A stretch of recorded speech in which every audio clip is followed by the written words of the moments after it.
Everyone what I eat in day in அம்மா வீடு குட்டி பிளாக் பார்க்கலாமா. ஸோ காலையில் எழுந்த உடனே இந்த பட்டர் பிஸ்கெட்டில் டீ டிப் பண்ணி குடிக்கிறது லிட்ரலி ஸோ சூப்பர். அண்ட் பிரேக்ஃபாஸ்ட்க்கு பார்த்தீங்கன்னா ரொம்ப மைல்டாக வித்தவுட் கரம் மசாலாஸோட கிட்ஸ் எல்லாம் சாப்பிடணும் இல்லையா, அதனால பாஸ்தா பண்ணியிருந்தாங்க அம்மா. நாங்கள் பிரேக்ஃபாஸ்ட் முடிச்சிட்டோம்.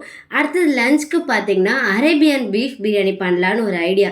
ஆனால் சேம் அதே மாதிரி தான் பண்ணாங்க. ஆனால் இது சீரக சம்பா ரைஸில் பண்ணதுனால டேஸ்ட் கொஞ்சம் மாறிடுச்சு. அண்ட் அடுத்தது பார்த்தீங்கன்னா கபாப், சிக்கன் கபாப் பண்ணியிருந்தாங்க. இந்த சிக்கன் ஏன் அப்படி இருக்குன்னு நினைக்காதீங்க, இது கிட்ஸு சாப்பிட்டது தான். எப்போ பிரியாணி சாப்பிட்டாலும் நான் கண்டிப்பாக இதை எடுத்துக்கிப்பேன். ஸோ அதே மாதிரி தான் அன்றைக்கும் எடுத்துக்கிட்டேன்.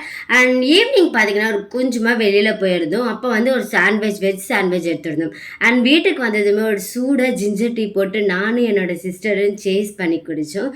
அண்ட் நைட் டின்னருக்கு பார்த்தீங்கன்னா எனக்கு பிடிச்ச மாதிரி நல்லா கீ நிறையா ஊற்றி நல்லா கிச்சடி பண்ணி சாப்பிட்டோம். தேங்க்யூ ஃபார் வாட்சிங். Bye bye.